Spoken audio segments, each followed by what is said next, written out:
Hello and welcome back to the podcast. I hope your running and training is going well. And if you're in Australia, you're enjoying the cold weather, and we seem to be having a lot of it. Well, it's been a busy couple of weeks for me. I ran the 42K at Wandy Cross. I ran this just as a training run and to have fun. I wanted to enjoy racing again without any pressure, and boy, I did.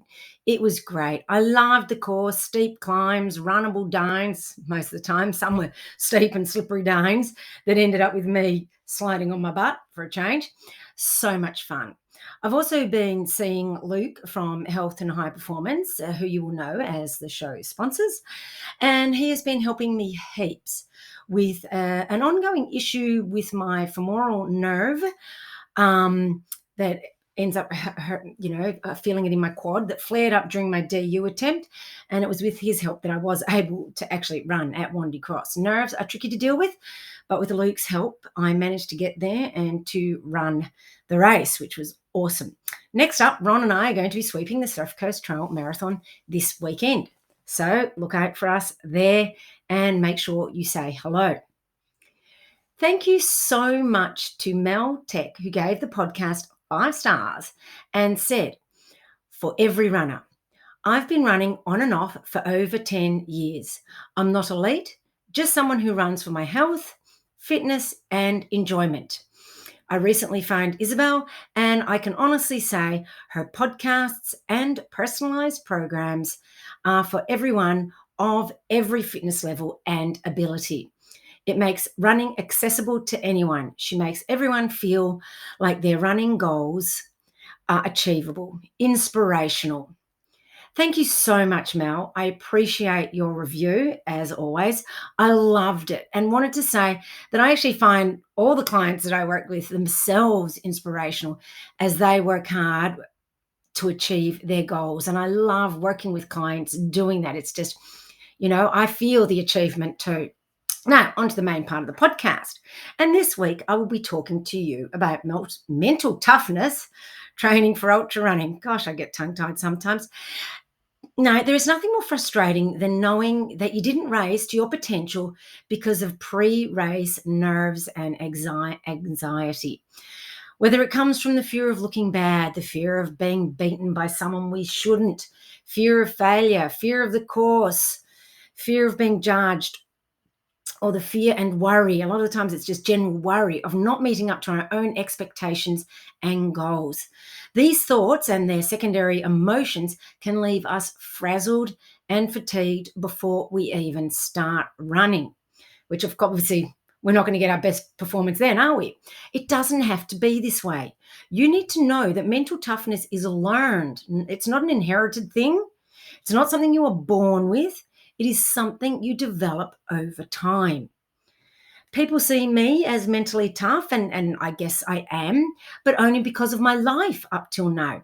I've had to develop mental toughness as part of my life and my running. Now, let me be clear. Not only is mental toughness not inherited or a genetic thing, it is also not a personality trait. It doesn't matter if you're introverted or extroverted. In fact, I used to be incredibly introverted. And it doesn't matter if you're dynamic or reserved. You can all achieve a high level of mental toughness. It doesn't matter who you are. Now, there are some skills, however, that you will need to learn to become mentally tough. I will just generally outline these now, but if you want to dive into these deeper and learn more about how to achieve these skills, and thus your goals with practical and actionable strategies, make sure you get along to my mental toughness workshop coming up in mid-July with more details at the end of the pod. Okay. Firstly, you need to be self-motivated and self-directed. Basically, you have to want your goals for yourself, not to please others or not because that's what everyone else is doing. You are not being forced to do this. You compete because you love it. That's the mindset you should have. This is where you really need to work on your goals and your why. These two will keep you focused on your training and workouts so that you are ready for race day. They will also keep you motivated and driven throughout the race and through the hard training season. Next, you are confident in your own abilities. Confidence is the combination of self-belief and realistic positivity that gives us a large degree of certainty that we can achieve our goals. High confidence gives us rose-tinted glasses and help us stay calm and relaxed under pressure. It also allows us to be persistent in the face of problems or difficulties, or once again through those long training months. Confidence comes from doing all the things in the lead up to get you into the best possible shape, which includes mental shape as well as physical shape.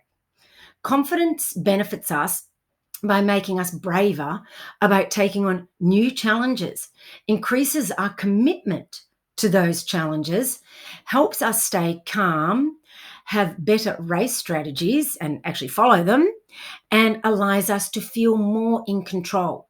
But no one has unlimited and unbreakable confidence. It needs to build up over time and be worked on constantly. And I have some strategies for that too at the workshop. We will take a short break to thank our sponsors and hear from another happy client. Next, we need to be able to concentrate and focus on the important things as we lead up to and go to our race and actually race.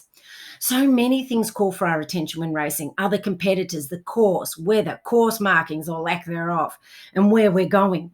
Our effort levels, the grind beneath our feet so we don't trip. When we should eat, how much we should eat, making ourselves eat, and so on. When trying to concentrate in a race, we are asking our brain to choose what is or isn't relevant for us to know and focus on in that moment, whilst at the same time blocking out unhelpful or unnecessary distractions. That's a lot of work. And humans naturally only focus for about 5 seconds at a time. Can you believe it? So we are actually asking a lot of our brains for these ultras that go for a very long time. Being able to concentrate is a skill just like any other athlete, any other element that an athlete needs to learn. Concentration is basically the athlete's ability to apply deliberate mental effort and focus on what is most important in any given situation so they can therefore zone in on the most relevant aspects to be able to perform as required. Having a high level of concentration on the correct elements is a differentiating factor between the more successful athletes and the less successful athletes. Concentrating is harder, obviously, when you are fatigued or when you're feeling nervous and stressed. So it's important to really learn how to develop this skill well before race day. And once again, I've got lots of strategies for that. Now, race day can elicit a huge number of emotions, some of them helpful and some of them not so much. How these emotions affect you is based on your emotional intelligence. Emotional intelligence has been found to positively impact sport performance. It is the difference between thoughts such as, I'm so stupid, why did I do that, compared to, oops, I think I need to try a new tactic, or I think I'll change what I'm doing. Emotional intelligence helps us monitor and reason with our emotions so we can think and act logically. And that's what's important, is the logical part. Things that can affect our ability to do so are negative self-talk, expectations that are generally external or unrealistic ones, perfectionism, an athlete's emotional evaluation of their own self-worth, which isn't always correct, as we certainly know, self-sabotage, and superstition. There are many strategies that I teach in my workshop to help you overcome these behaviors. Another skill to develop as an athlete is becoming braver. To achieve big, we need to risk big, but risk and putting ourselves out there is scary. We are opening ourselves up to possible failure, judgment of others, although really is it, but we just feel that, and possible disappointment in ourselves, or maybe we feel from others. What if we put in lots of time, energy, and effort into something and we still fail? Some unhelpful ways athletes deal with this thought process is self-sabotage and staying within their comfort zone. So they don't try as hard as they could because then they've got an excuse, kind of thing. However, if we want to do well, we have to leave our comfort zone. This can be scary. So it helps to know our fears, then put strategies in place to extend them so that we don't feel the fear quite so early or with quite the same things. Athletes sometimes try to protect themselves from failure by engaging in self sabotage behaviors such as procrastination, putting off workouts, not stretching or doing strength work when we know that we should, not pushing as hard in a workout to the level that we know we should. And, we've talked about overdoing it too, eating badly, and so on. To become braver, athletes also need to focus on performing well rather than just avoiding performing badly. A small tweak to your focus that has a huge impact to your performance. An important mental toughness skill also is the ability to push harder. We've all heard about the central governor theory. I'm sure you have. And that's the concept where it is the brain stopping us from going harder, even though the body is still capable of more. And this is a self-protective mechanism to stop us hurting our bodies, but generally we can push a bit harder without doing that. So to push ourselves harder, we need to increase our motivation or reduce our perception of effort in the moment. Feeling competent in running will help with this. And other than training, there are other activities that can help with this. We also need to minimize our mental fatigue leading up to a race or a hard workout. And there's lots of other useful strategies that can help with this too, that you can use even on race day.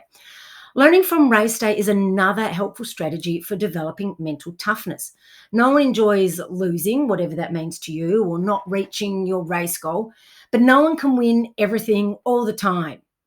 Nobody. And if every goal we set was easy to achieve, what would be the challenge in that? Well, there would be no challenge. So we can either sulk about it or use it as an opportunity to learn. And I know you all agree with me which one's better.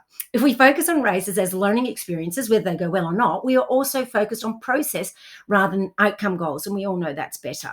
Each race should be seen as a step on your journey to becoming a better athlete. In this way, we replace the thought, I can't, with I can't yet. I've used that a lot in education, and it's helpful here too. Of course, it also helps to celebrate our successes and learn from those, which may even come in a race that we did not achieve our goal. There can be still positives in that lot. Finally, it is important to learn how to cope with setbacks so they do not completely derail us. This is another hallmark of mental toughness. As we all know, setbacks in running are inevitable. Injuries happen, family issues arise, a race is postponed, and so on. Or the course is changed, whatever it is, we get lost out there. These setbacks can seem catastrophic in the moment, but generally are not as serious as they first appear. Managing your mindset to cope with these sorts of disruptions is vital. Learning to read and listen to your own body and developing coping strategies to deal with difficult situations will help you, as even with brilliant planning and the best of intentions, we can suffer from setbacks and injuries.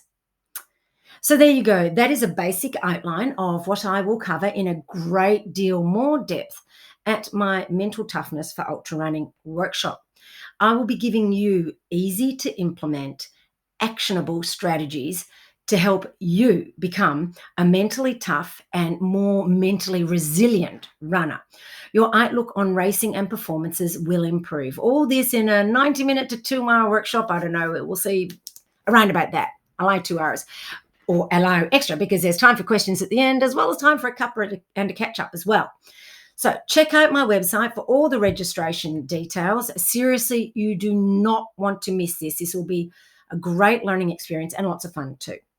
Now, thank you so much for joining me today. I hope it was informative and you got a bit out of that as well. If you are interested in coaching, check out my website and email me, isabel@peakendurancecoaching.com.au.